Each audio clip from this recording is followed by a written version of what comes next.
Alright then, hi guys, this is the Deafness article for Grinder School, and today I'm just going to be recording probably a few parts of a 100NL Zoom live video.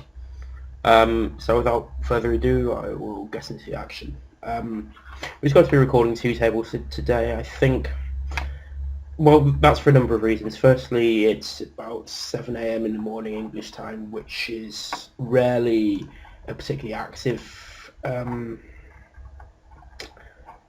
time at the tables, so we might actually get a pretty significant number of cases of, well, having to wait for the pool to become active enough otherwise, and also I think this presents a good opportunity to have some perhaps more in-depth discussions about a number of spots.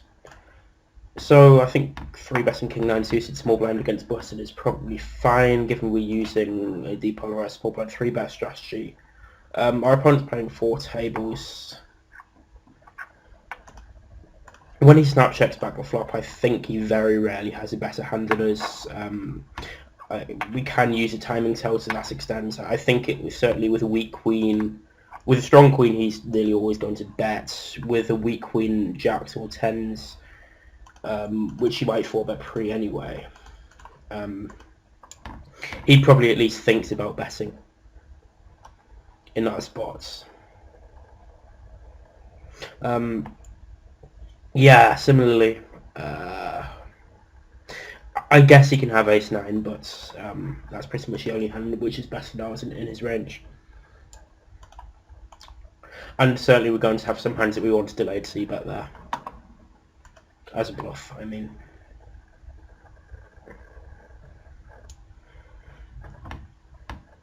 We're just going to min-raise this button because both these guys are really tight in the blinds.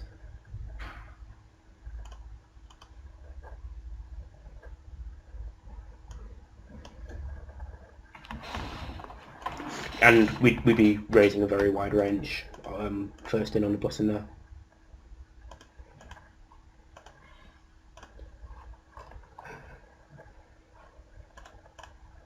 I'm tagging people as fish because I can see that they're one tabling or they have less than 100 big blinds in front of them, which I think nearly always, either of those factors nearly always indicates that they are in fact a fish.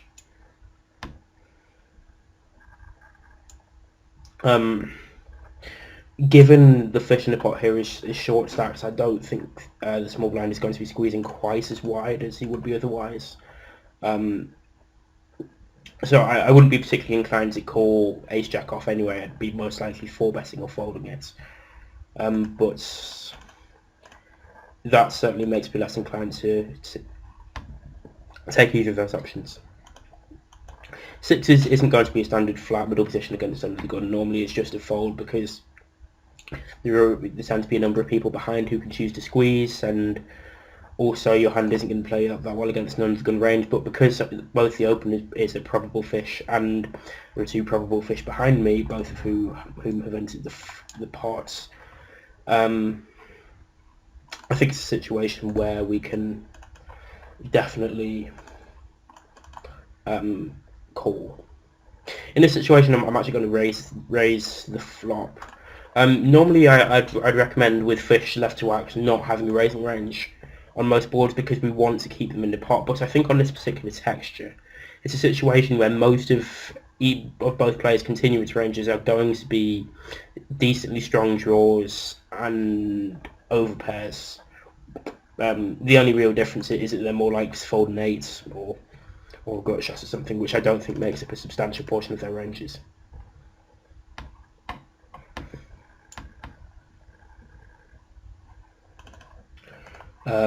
We definitely can't fold gut shots and another card to a c-bet here.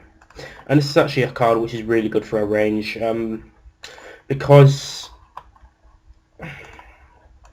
Okay, so it's not that good for our range because we're going to be raising lots of hands on this flop, and thus we rarely have the nuts, and this doesn't really complete anything. But on the other hand, our opponent shouldn't really be c-betting that many ace-high hands here. So it does give us a lot of top pair hands, with that said, I feel that Jack 7 is a little bit too weak to be defending there, either by calling or raising. Especially seeing is having a raising range at all there is pretty marginal. We're just going to make a very quick adjustment. Normally I'd just be folding ace 10 off here, but he's folding 78%, it's 3 bets so far, so we're just going to make small adjustments. And I think with some backdoor straight draws and a backdoor flush draw, not flush draw, without much showdown value, we should definitely start by c-betting this. And when we do turn the nut flush draw with the nut flush blocker, I think it's going to be best just to bet turn and jam the river most of the time. I'm not sure if that sizing is quite big enough to jam the river. Yeah, it is. And given the speed of his turn call, I think that excludes some flushes from his range, because he might consider raising with some of those on the turn. But certainly with our nut flush blocker, it's a spot in which we want to be jamming nearly all the time anyway. It's basically the best bluff we can have, simply because it does block it's very significant to most of his calling range.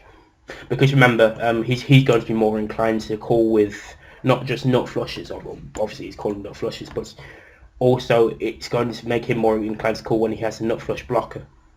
Because he blocks some of our nut flushes, and obviously we exclude those hands from his calling range, which is good for us. With that said, if you're sitting there and you're currently playing 10 and L or whatever, I don't think that just tripling with any nut flush blocker is going to be a good idea. Because I think you're going to get called by top pair or something a significantly greater percentage of the time. Obviously we're calling here. With the fish in the big blind, I think king 10 off is probably okay for middle position. And this is kind of problematic because the button reps absolutely nothing. With the fish in the pot, he should nearly always be c-betting pretty much anything decent, including flush draws with showdown value as well. So while the fact that the small blind calls makes it an easier fold for us, because it implies that small blind's range is significantly stronger than it would be otherwise, I think heads up against the button, it's a spot, if the small blind had folded, it's a spot where he might be inclined to call the turn against the button. And yeah, he just shows up with the gut shots.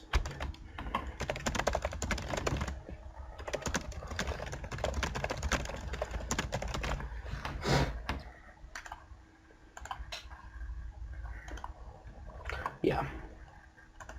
So I think his play is... I guess it could be okay, considering the fact that he has raised with the fish in the pot means that most regs are going to be somewhat disinclined to continue there. And also, especially with the sizing, the fish's range should be quite weak. Well, because it's a spot where he can have a lot of hands that he wants to bet. We're actually going to squeeze this here. I think calling is also a fine option. But I think it's also good to have some suited hands in your squeezing range, and yeah, this is basically one of the only suited hands we can squeeze just because it's so trashy, and thus calling it isn't going to be super plus EV. So when he leads the flop, I don't think we can fold with the flush draw. We could raise, but I don't think that we'd be doing that with any of the rest of our range, and I think although he's a weaker player, he might realise that. So I don't really like raising. And now we're just going to bet small on turn, just to hopefully fold out his hands that he thinks are pretty much nothing, but almost certainly beaters anyway. And also it decides that we'd be betting with other pairs just to leave a decent amount behind on the river. Against this guy's squeeze, he doesn't. Queen Jack suited in that spot can be a call against some people, but that player doesn't seem to squeeze particularly aggressively, so we're just going to fold. 10-5 suited, I think it's an open against a weaker player in the big blind. And normally I'd be check calling this flop to add some pair hands to my check. to my check calling range. It's my checking range rather, but I think that protecting a range is less significant against a fish, and on a 7-5-3 board he very rarely has a better pair. So we're just going to check all the turn. The river might be a bit close if he bets, but I'm inclined to call just because of the number of overcards he can peel the flop with, and also because his bet isn't particularly big. Okay, he shows it with the nuts, but yeah.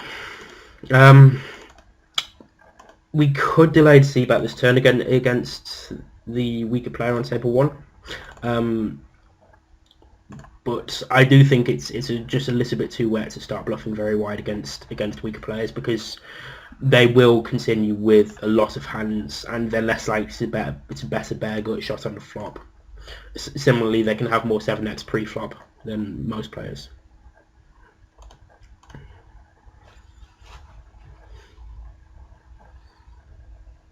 Normally we wouldn't be intending to squeeze ace king offsuit here, given the stack depth we have. But against a fish, I think, or at least somebody who's playing one table, I think it's a spot where we do want to be, where we're less concerned about our lesser nut potential than we otherwise would be.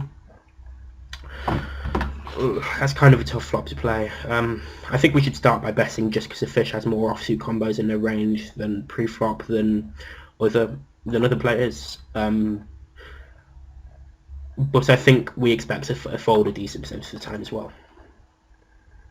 But yeah, against particularly strong players, I think that's a spot pre-flop with ace king, 170 big blinds effective. Where we should really be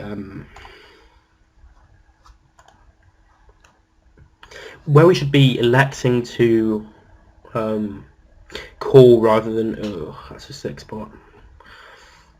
Where we should be electing to call rather than squeeze, simply because when as we do get deep, we don't want to inflate the pot with hands with very little nut potential pre-flop. This is actually a pretty decent spot for him to overbet. Obviously because we never beat the board, but also because he can certainly have some nut hands. You can imagine an ace-x of hearts checking the flop some percentage of the time, though I think less so considering the number of broadways on the board. I think when he does have hearts, he has specifically ace queen of hearts, which is one combo, and considering he can basically turn anything into a bluff for that sizing, I think it's good to call. Simply because the number of potential bluffs in his range is very high, though I think his hand selection here is excellent. Obviously he blocks a lot of our calling range. With a fish in a pot, we're going to squeeze. I think sizing here is a little bit weird, considering how deep we are. That we're both deep, but also not very deep with the player we want to play against.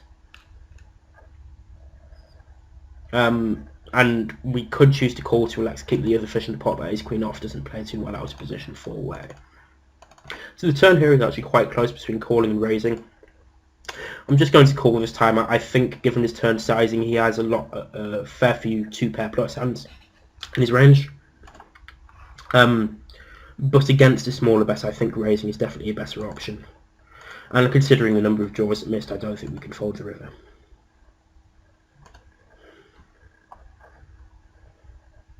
Wouldn't normally open ace-10 off under the gun, but there's a number of weaker players at this table.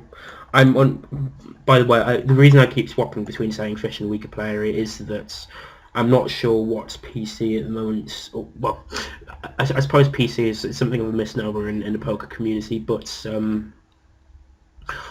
although this video will be coming out on a paid site, I'm still worried that there's a slight possibility that somebody I call a fish is somehow ends up seeing it, which is obviously not great, because they could be offended and etc. I'm going to choose not to c-bet this, simply because we're c-betting nearly 100% of the time if we bet this flop.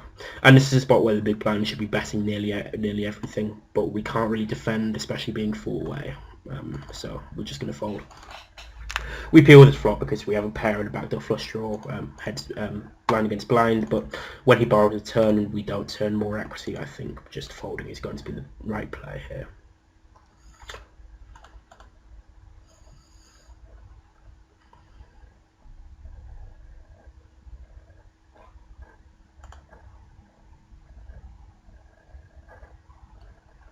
I had an awful moment for a second there where I thought I wasn't recording.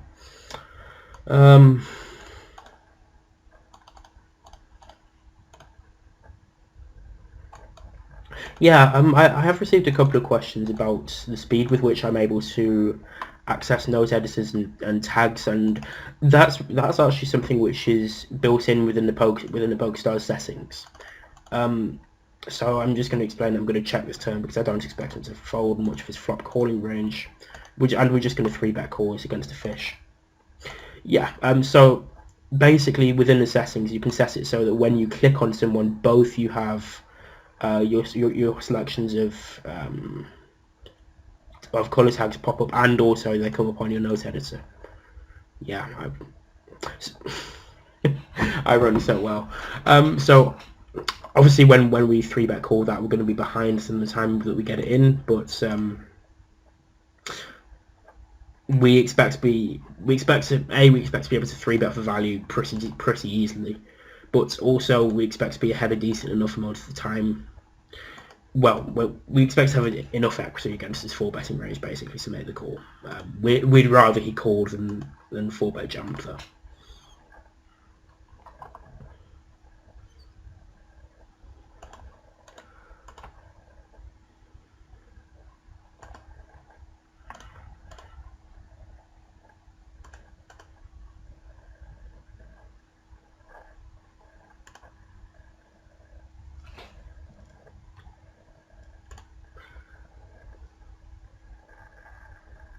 Yeah, so recently I've actually started opening a fair few more suited hands in various positions, just because I think that as a population exploitative thing, people are overfolding in a bunch of spots at 100 NL. So the fact that we can have a lot of barreling potential and lots of spots is very useful. This guy just plays a ridiculous number of tables and always takes far too long about it, and he's always online as well. So it's very frustrating when he's at your table. I probably should have spent a couple of seconds thinking about that decision, because while Ace Jack suited is a very clear raise call, blind against blind, it's not. There's actually a relatively small range of hands that are very clear raise calls, rather than having potential to be raise folds or raise 4-bets. I think this river can go either way, so it can be either a check jam or a bet. So I'm just going to bet this time because I don't expect. Pretty much, I expect a lot of 100 zoom players to miss very easy bluffs on the river, and so I think that we're going to get more money on average by betting, considering we get to set the size. And oh yeah, that is queen. Oh, he must have ace queen. Yeah, I mean, this is obviously so exploitable, but I think I'm gonna have to fold here for a number of reasons. Firstly, I don't expect people to bluff here that often, if at all. Well, we've run out of time, but I would have been folding anyway. I'm just going to bring this hand up. Secondly, it's very tough to see what hands he's going to choose to 3-bet pre-flop, bet that flop, check back that turn, and then bluff the river with.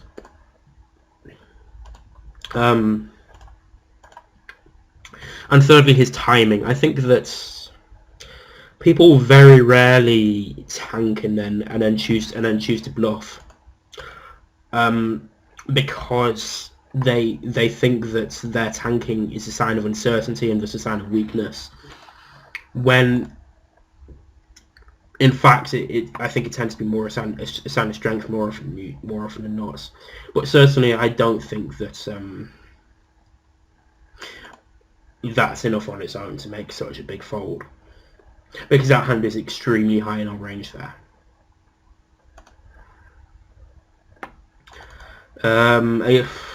So this would normally be quite close against a 3-bet, but he's not 3-betting much at all, so we can just fold.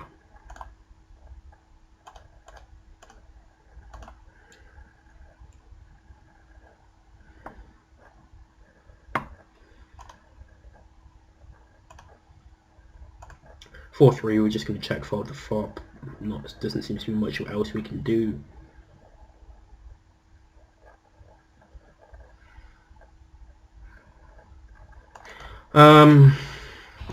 This is a pretty close spot with ace-10 suited. Despite his short stack, we're going to actually just flat call because of the fish in the big blind. We'd like to play this hand 3-way if possible. And when he checks a flop, I think we can just bet a fairly normal size and get him to fold with a very high percentage of the time. When he check calls, however, I think he very rarely has a hand that he's planning to fold. So, firstly, I think the fish are more likely to start trapping here with a king. Secondly, they're somewhat less likely to c-bet, say, pocket queen to value. But also, thirdly, I think we're actually ahead some of the time against the fish, whereas against the reg we'd simply never be ahead there. Yeah, so I think that corroborates what I'm saying.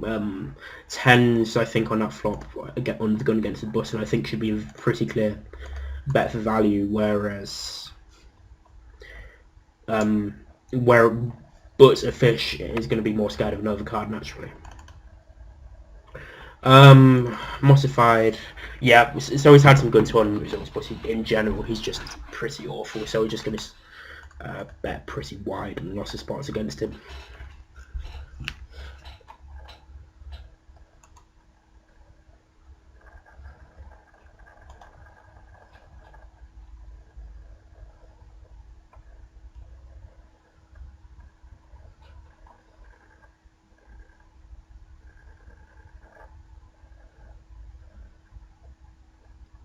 We're going to be min-raising this button because the big blind overfolds, but also the small blind only has a 33 big blind stack, so we want to give him less incentive to 3-bets against us. And certainly if we make it 2.5 to 3x, it's much closer to allowing him to simply 3-bet jam. Jack ace off, very standard defend. Queen ace off is kind of close. I think this is... Given the fish call, I think it's probably just about a call, but it's not going to be super plus either. I don't think we can fold after flopping top pair, but with the reg sizing and timing, I'm very wary of his range.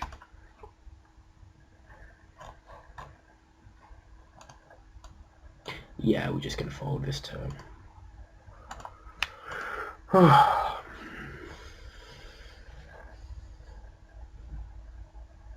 5-4 off is going to be a bit too weak to open.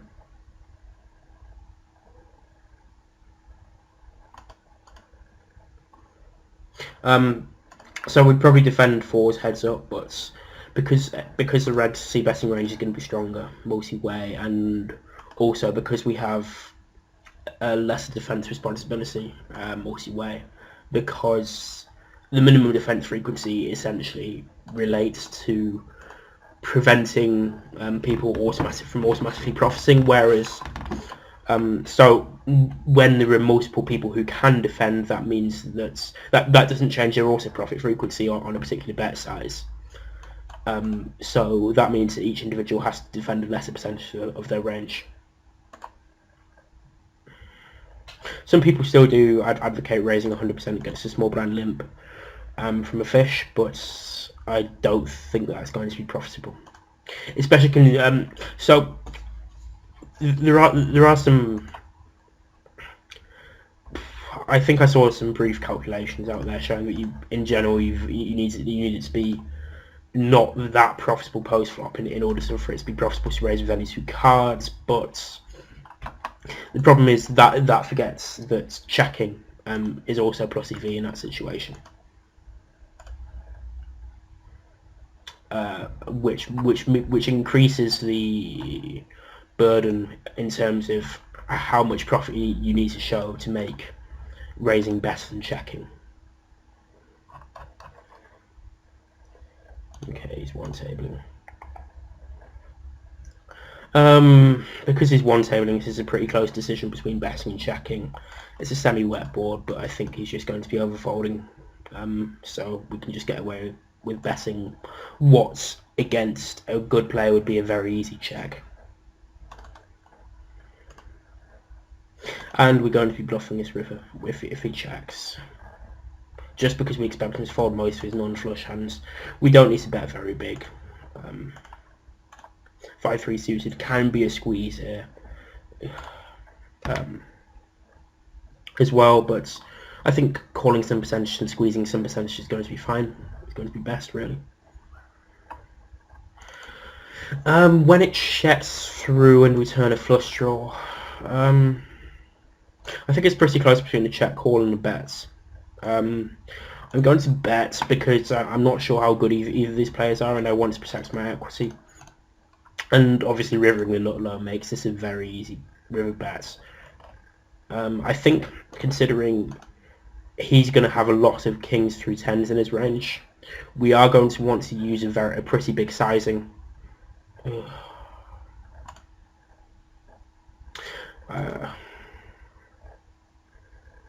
I guess he made a flop check back with an ace, which is absolutely fine in some situations, but I think in general we're going to want to put most of his potential calling range, which is going to be under pairs in that situation, to in a spot where they're roughly bloody hell, in a spot where they're roughly indifferent to calling, which is going to involve a big sizing there, considering a lot of draws missed after the turn. I think ace-5 is just about going to have speed defend here. We're going to raise this river, simply because we don't really have any relevant blockers in our range, and it's a spot where we don't really have many worse hands than ace-5 there. But certainly we need to bluff it once he does check, simply because it is right there at the bottom of our range.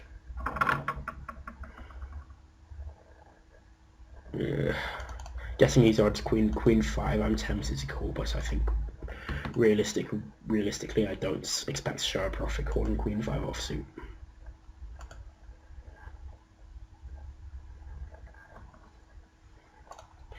We're going to 3-bet to isolate. I'll check if big blind's a fish or not. Yeah, the big blind's a fish, so we're just going to call to keep the big blind in. Especially as the small blind is squeezing a very small amount at the time. But certainly 3-betting most of your continuance range to isolate is a valid option against fish. When he sizes a turn small, I expect him mostly to have some kind of weak made hand, but I don't think it's a spot where we can fold. Here I'm going to 4-bet and call a 5-bet. It seems like a pretty obvious spot to do so, given stack depth.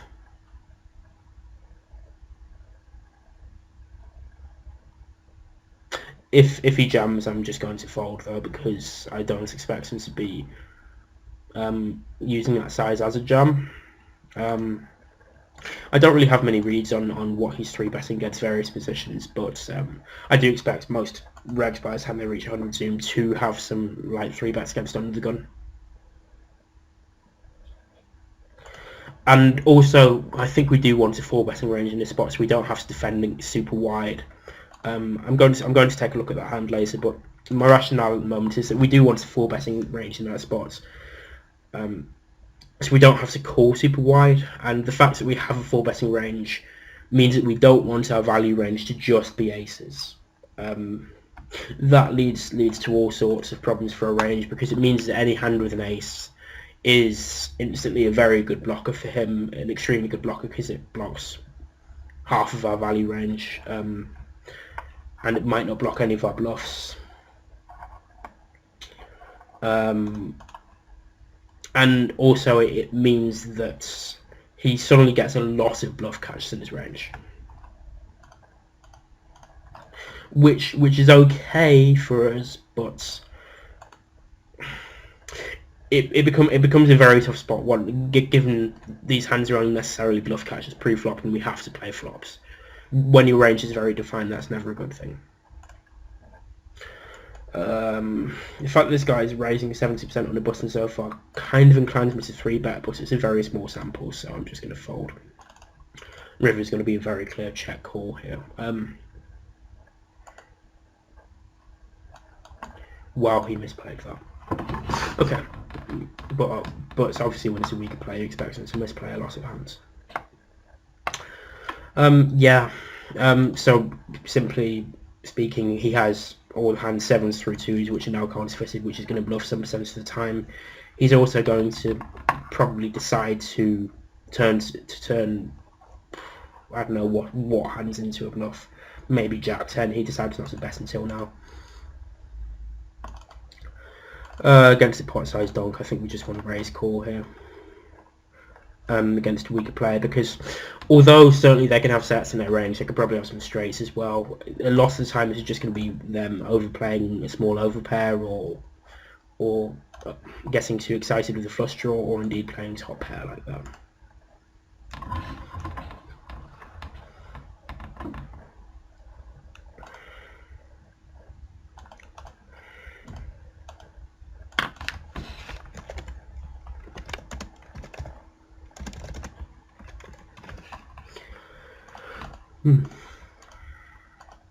Yeah, certainly don't miss those spots where fish don't pop, but they can actually have lots of weak hands or weak value hands, because while their range is going to be very value oriented in that spot, it's also a situation where their conception of what a value hand is going to be wildly different from a reasonable player.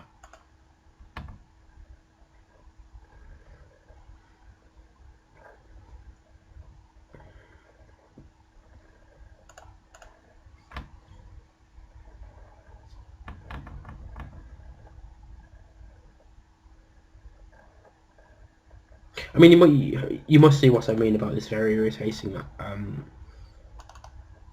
What's his name? Some I would call set guy. He just takes so long over every decision because he's playing far too many tables.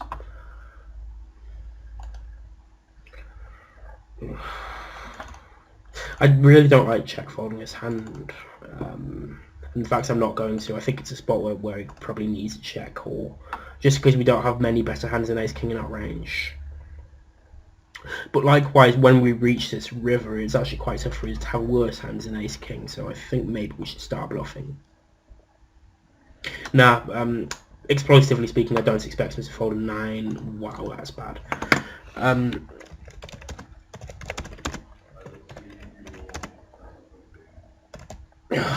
Yeah, so basically it's a spot where we don't have that many worse hands than Ace King, but explosively speaking, I don't think we really want a wide bluffing range. Because we're not going to play our flush draws on the flop by check calling. We might have some ace jack hands in that situation. We might have some missed nut flush draws, but equally they're not going to be as good as bluff, I guess. So ace king in that spot is pretty close, I think, considering we do have a lot of one pair hands that are going to want to value bet. But I think it's pretty close. I think either betting or checking is probably fine.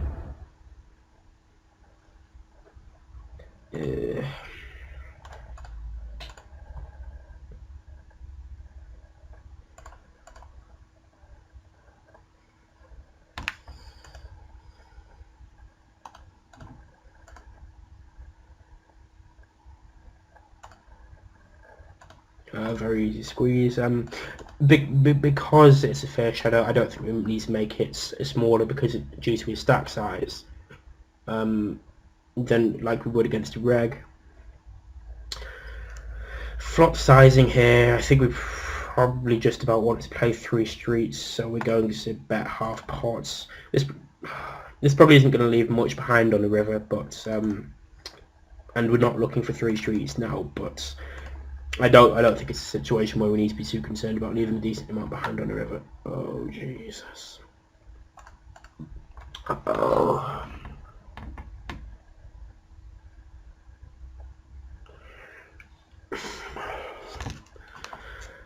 Okay, I'm genuinely unsure about how I should be playing this hand on this turn. I'm pretty sure that we need to start with a check, and as we have, but against the overbets. He can have a lot of draws, but equally as having the King of Hearts is really bad in that regard because we block King Queen, King Jack of Hearts, etc. And also he can have a ton of Ace-X. Whether he overbets Ace-X is less clear. I mean, I'm going to call, I think, just because I think a lot of fish are going to just try and maximise their fold equity with some kind of draw in this spot, but I wouldn't be too surprised to be behind.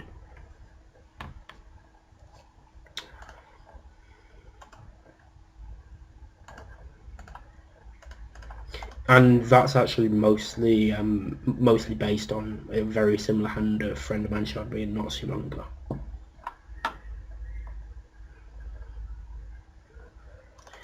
Oh, Mossified, you're such an it.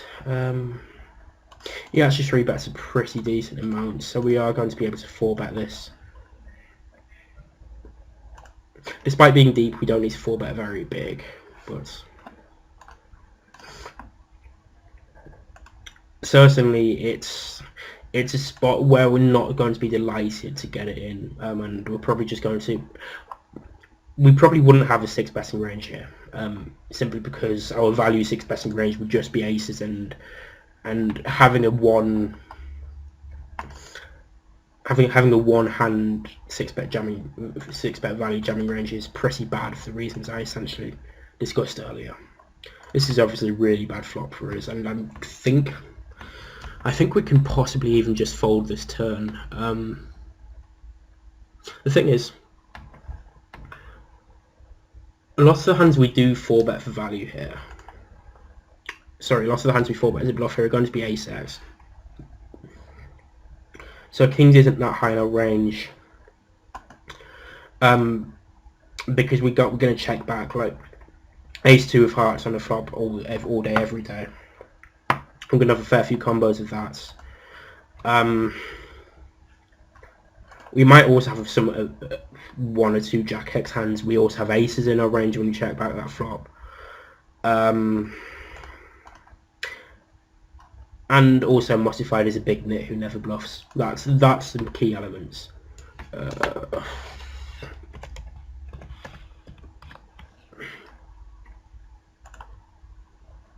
But it's certainly not a clear-cut decision, and I'm going to look at it later as well.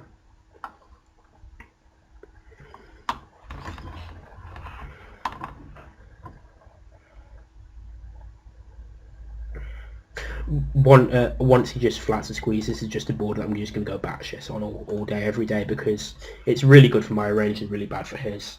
Because I have a ton of nutted over pairs, and he has very little which beats an overpair on this board. He has 3 combos of pocket 8s, and that's what the bloody hell is he doing? His flop raise is just ridiculous.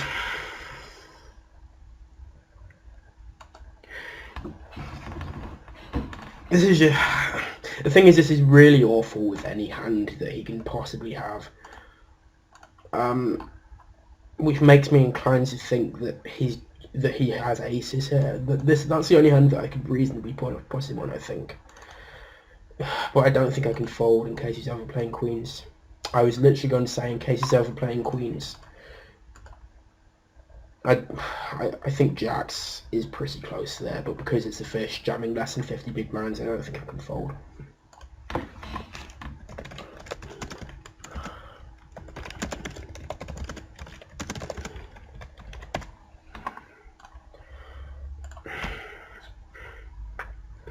But yeah,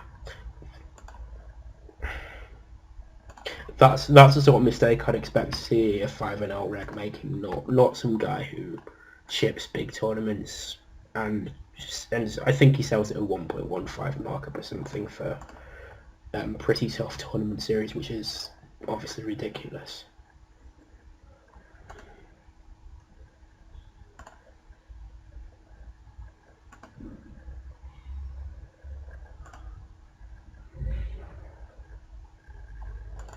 I'm going to call this because we're a little bit deep and, well, I kind of feel like it. But yeah, this is certainly very marginal and probably a bad call. So it's not something I should be calling. We can choose to either bet or check this flop. Because we won't have many flush draws, so checking back with flop. I'm just going to check this time. But I think betting is also fine.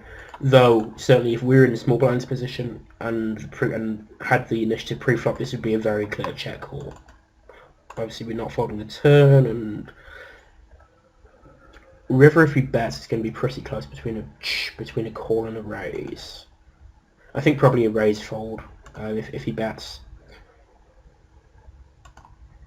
When he checks, we're going to bet big.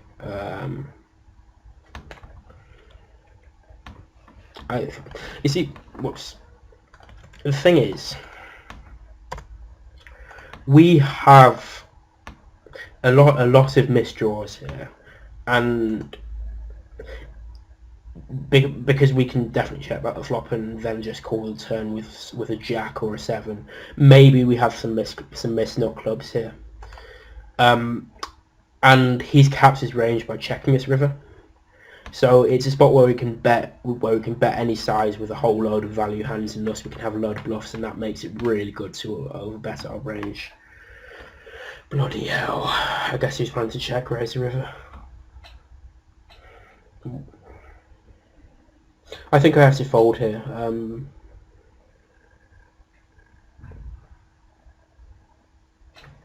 Yeah, I was going to fold anyway, but I'm actually going to refresh that time bank. I think it just has pocket tens a ton there, maybe very occasionally something else, but I simply don't think that's a line he's ever taken as a bluff, and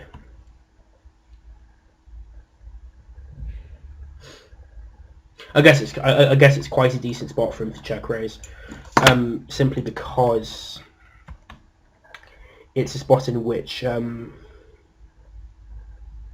we are going to be betting the river a lot.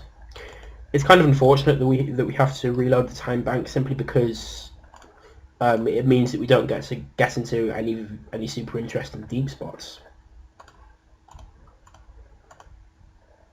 But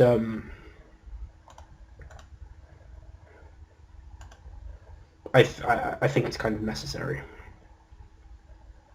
Just need to take quick notes.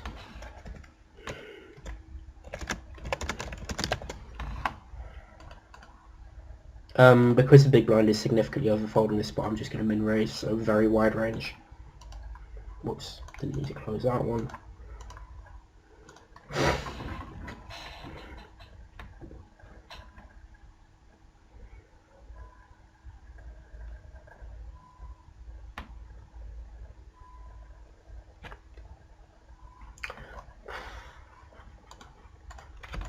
This is actually a pretty close spot in this flop with the 9 of spades.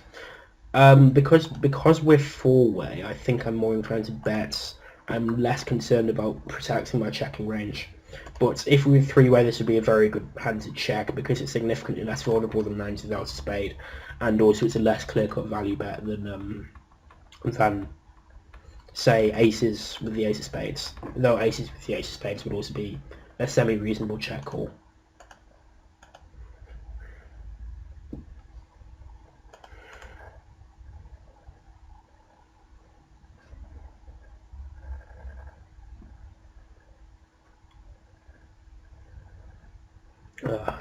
I'm actually going to sit out next big blind and then continue this in a second part.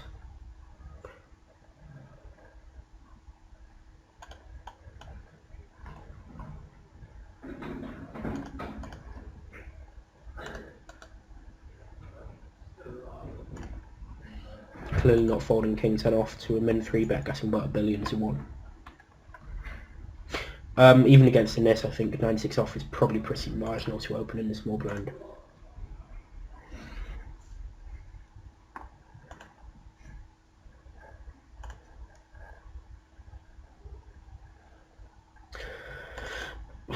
When he pots a turn, I mean, it is a spot where he can pot a turn with a bluff, and he probably should be betting pretty big with his entire betting range, but because he's in there, I just don't think he's going to bluff him nearly as often as he should be, so we're just going to fold. Because the small blind is overfolding and the big blind is in there, we're just going to mini raise a pretty wide range on this button. I think this would be a pretty good hand to check in a lot of spots, but explosively we're just going to bet with its accuracy and backdoor flush draw, and expect to win a lot now and also be able to barrel pretty effectively, because on ace queen jack that's vastly better for the button's range, because obviously the big blind doesn't have ace queen, aces, queens, jacks. Can probably have all the combos of king 10, but so can the button, so it does give the button a big range advantage.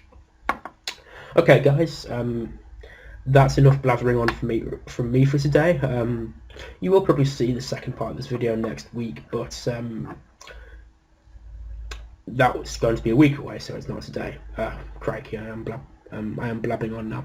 I've been the Deafness Article for Grinder School. Good luck at the tables, and thanks. Bye.